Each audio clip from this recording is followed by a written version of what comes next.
Behind the veil of Victorian propriety, beneath the facade of progress and industrial achievement, lurked monsters, real ones. The 19th century wasn't just an age of invention and empire, it was the birth of modern murder. Welcome to The Forgotten, a journey into history's most disturbing crimes, from an age when killers could vanish into growing cities, exploit new transport networks, and stay steps ahead of primitive investigation methods. This was the perfect storm for serial murder to flourish. These are not tales of fiction. Jack the Ripper, H. Holmes, Amelia Dyer, names that haunted newspaper headlines and terrified communities across continents. Tonight, we step back into their shadows to understand how they killed, why they evaded justice, and how they forever changed our understanding of evil. Jack the Ripper, London's Shadow. London, 1888, the heart of the British Empire and its festering underbelly.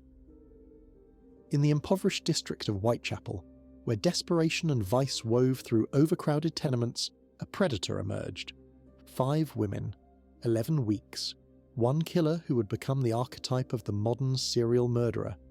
Jack the Ripper's reign of terror began in the early hours of August 31st, 1888. Mary Ann Nichols, a 43-year-old woman struggling with poverty, found with her throat slashed and abdomen mutilated. Just 1 week later, Annie Chapman, discovered in a backyard on Hanbury Street. Her throat cut, abdomen slashed open, and some internal organs removed with surgical precision. The pattern was emerging, but the worst was yet to come. September 30th, the night of the double event. 2 women killed within an hour. Elizabeth Stride, found with her throat cut but otherwise unmutilated, possibly because the killer was interrupted, and Catherine Eddowes, murdered in a secluded square, her body brutally mutilated, with her kidney and part of her uterus removed. Panic gripped London. The Metropolitan Police and City of London police forces scrambled to catch the killer, but were hampered by jurisdictional issues, primitive forensic capabilities, and the area's dense labyrinthine streets. The murderer taunted authorities with letters claiming to be from Jack the Ripper, a name that would echo through history. But his identity remained elusive, even as he prepared for his final, most savage kill. November the 9th, Mary Jane Kelly, just 25 years old. Unlike the other victims killed in public places, Kelly was murdered in her own bed. What police discovered inside that small room in Miller's Court was described as more akin to a slaughterhouse than a crime scene. And then, silence. The Ripper vanished as mysteriously as he had appeared, leaving behind one of history's most enduring mysteries. For over a century, investigators and historians have scrutinized every detail, proposing hundreds of suspects. A royal physician, a deranged artist, a Polish barber. The debate continues to this day, but the shadow of Jack the Ripper extends far beyond his unresolved identity. The Ripper case revolutionized murder investigation, transformed media coverage of crime, and created the template for how we understand serial killers.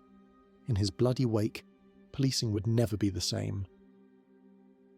Amelia Dyer, the baby farmer. While Jack the Ripper terrorised London, another killer operated in quiet respectability throughout rural England. Her victims were society's most vulnerable, and her tally may exceed that of any other serial killer in British history. Amelia Elizabeth Dyer, widow, nurse, midwife, and murderer of as many as 400 infants over a 30-year period. In Victorian England, unmarried mothers faced unbearable stigma. With no social safety net, many turned to baby farmers, women who, for a fee, promised to care for unwanted infants or find them adoptive homes. Dyer, trained as a nurse, saw opportunity in desperation. She charged up to £80 in today's money, ostensibly for the child's care. But her business model had a sinister efficiency. The moment the mother left and payment was secured, most babies were immediately murdered. Her method was simple and chilling: strangulation with white tape, which became her signature. The bodies were disposed of in the Thames River, wrapped in paper parcels weighted with bricks. The scheme continued for decades, interrupted only by brief prison terms for neglect and periods in mental asylums. Dyer would simply move to a new location, change her name, and continue her gruesome trade. On March 30th, 1896, a bargeman recovered a suspicious parcel from the Thames. Inside was the body of a baby girl, later identified as Helena Fry. The investigation led Detective Constable Anderson to an extraordinary discovery, a faint address visible on the sodden wrapping paper when examined under microscope. Police surveillance of 76 Mayo Road in Reading led to Amelia Dyer. When they searched her home, they found more evidence of her crimes: white tape, pawn tickets for baby clothes, letters from mothers inquiring about their children, and the overwhelming odour of decomposition. In a small tin box, police discovered yet another infant's body. Soon, more bodies surfaced from the river. Dyer finally confessed, though the true extent of her crimes remained unknown. Authorities estimated she may have killed one baby per week for 30 years. At her trial, Dyer appeared unrepentant. When asked how many children she had murdered, she reportedly replied, "You'll never know. The Thames tells no tales." On June 10th, 1896, Amelia Dyer was hanged at Newgate Prison. Her case shocked Victorian England, leading to stricter adoption laws and increased scrutiny of childcare practices. Yet the grim reality remained. In a society where unmarried motherhood was ruinous, women like Dyer exploited desperate mothers for decades before facing justice. H. Holmes, The Torture Castle. As London hunted the Ripper and England reeled from Dyer's crimes across the Atlantic, America's first recognised serial killer was constructing his own monument to murder, a building designed not to shelter life but to conceal death. Herman Webster Mudgett, better known as H. Holmes, charming educated physician, businessman, con artist, and architect of what newspapers would later dub the Murder Castle.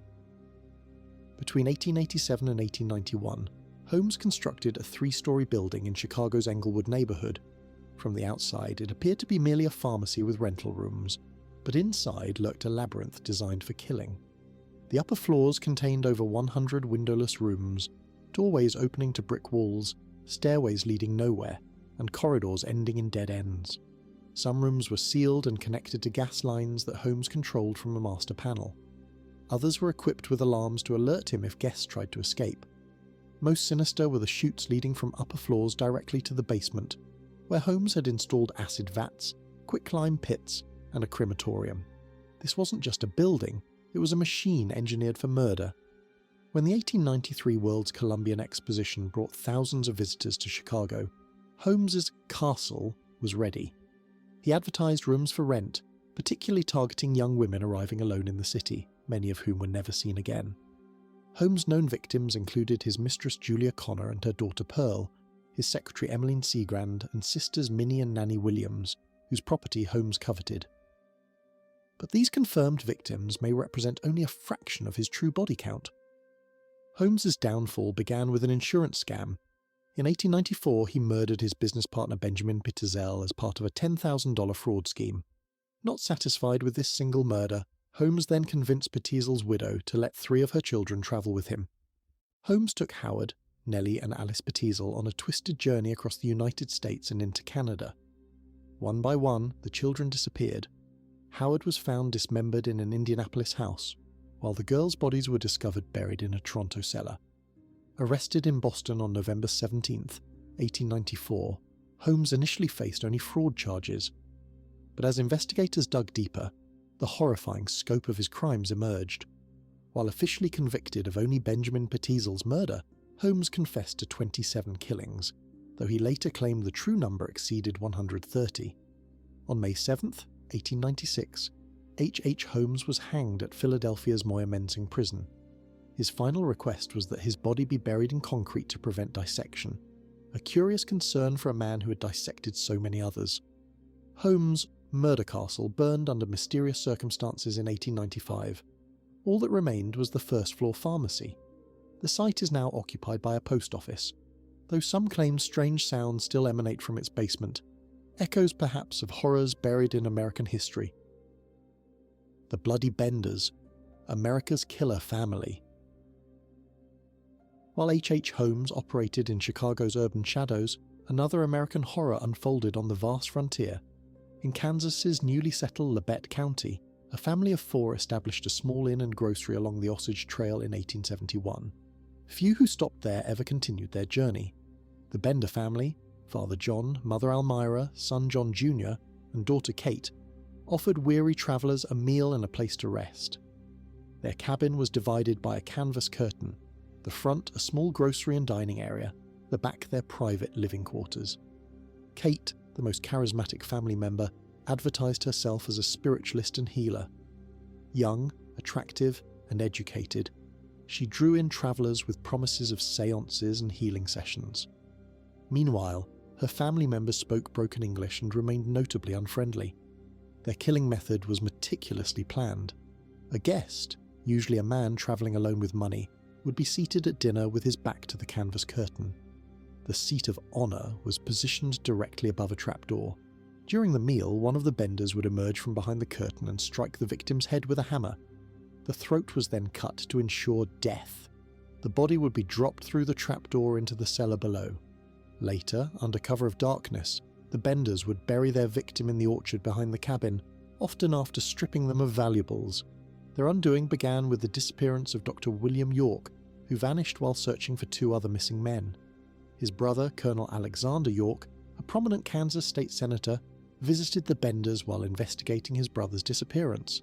Something about the family aroused his suspicion. In April 1873, the township called a meeting to organise a search of all local homesteads.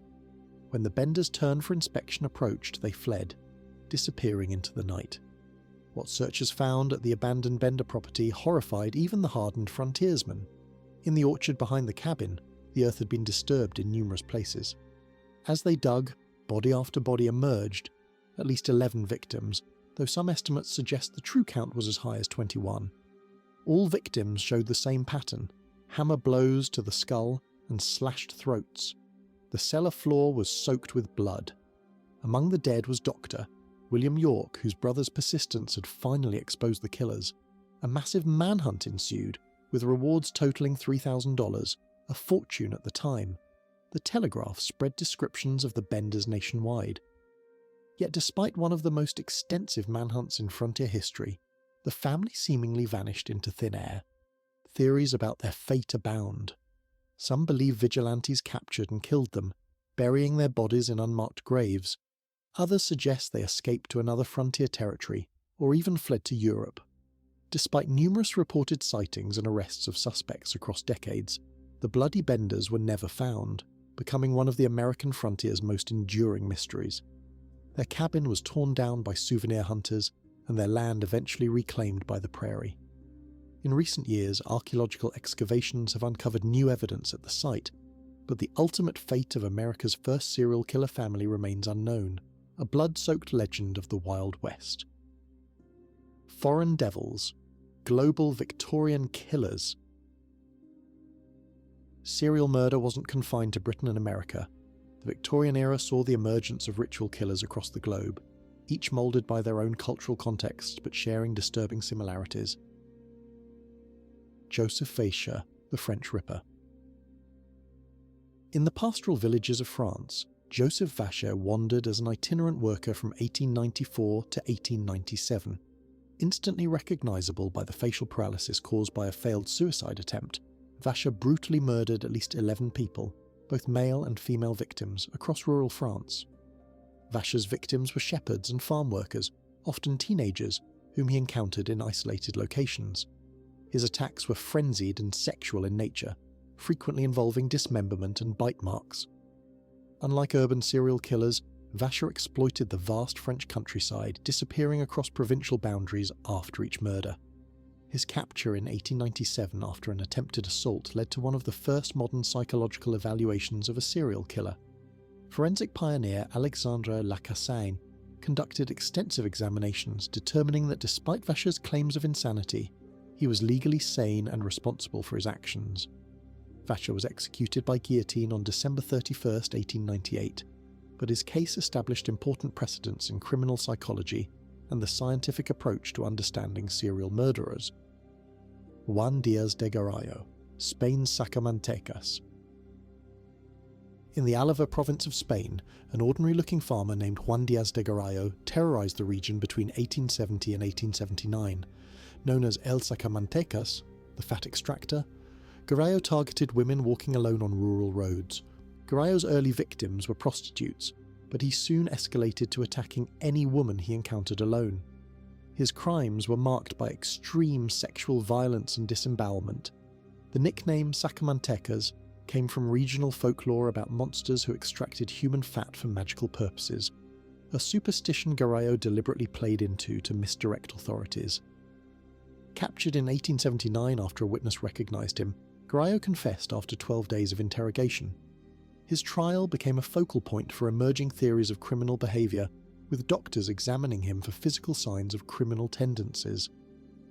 On May 11, 1881, Garallo was executed by garroting at Polvorín Viejo prison. After his death, in a macabre epilogue, physicians studied his brain, seeking biological explanations for his murderous behaviour, an early example of the pseudoscience that would later evolve into forensic psychology.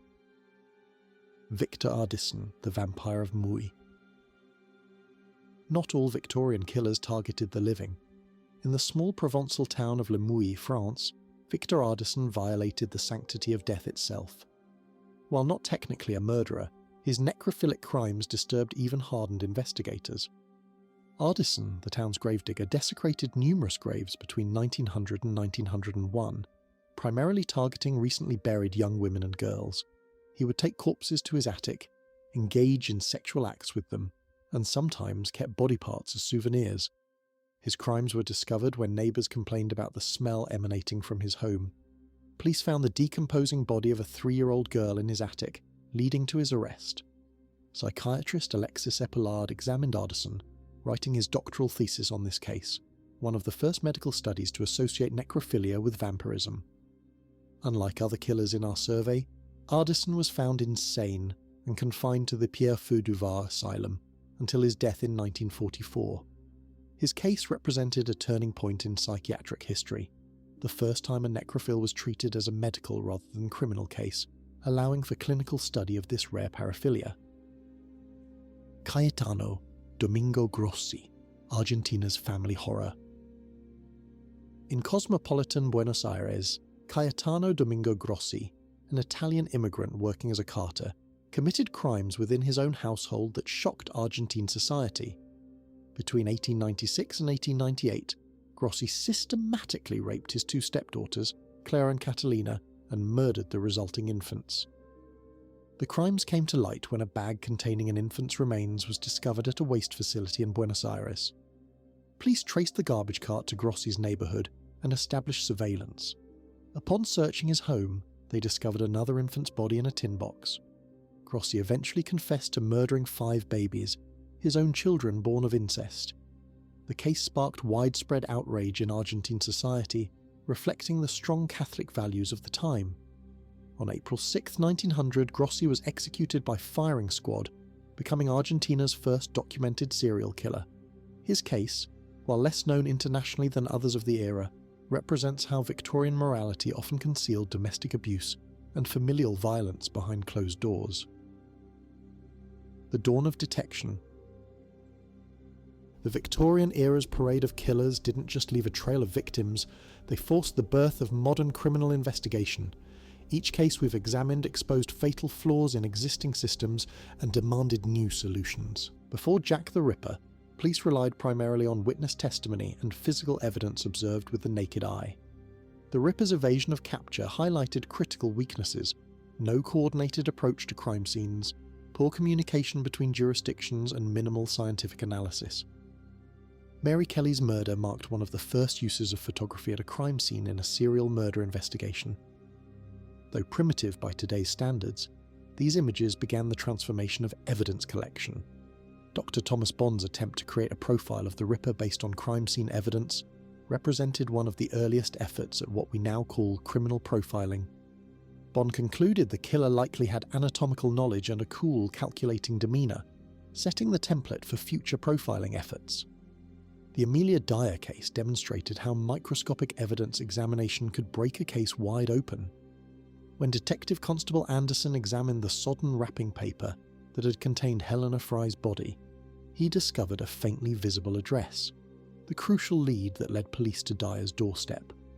Poison cases like Mary Ann Cotton's drove the development of forensic toxicology. The Marsh test, developed in 1836 by James Marsh, provided the first reliable method for detecting arsenic poisoning, closing a loophole that had allowed poisoners to escape justice for centuries.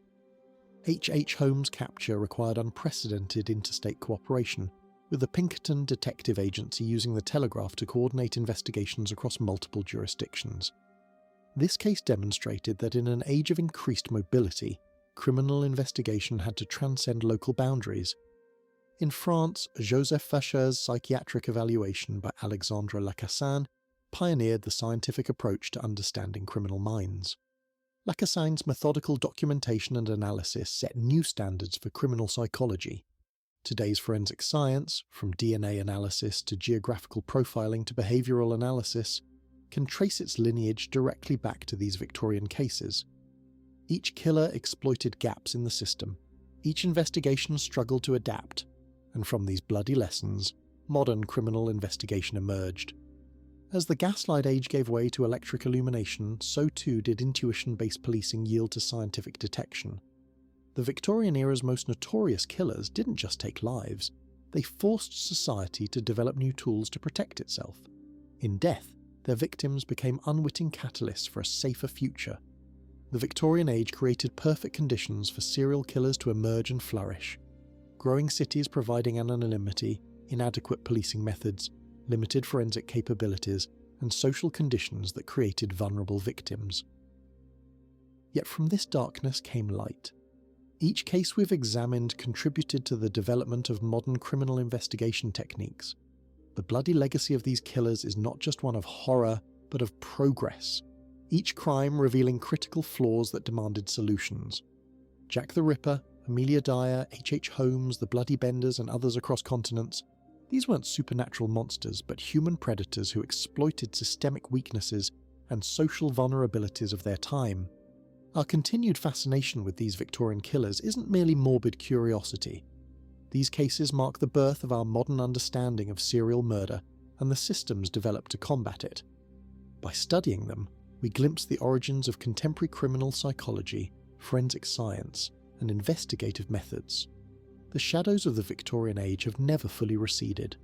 They remind us that behind the veneer of any civilization lurk darker impulses, but they also remind us that we need not remain helpless against them.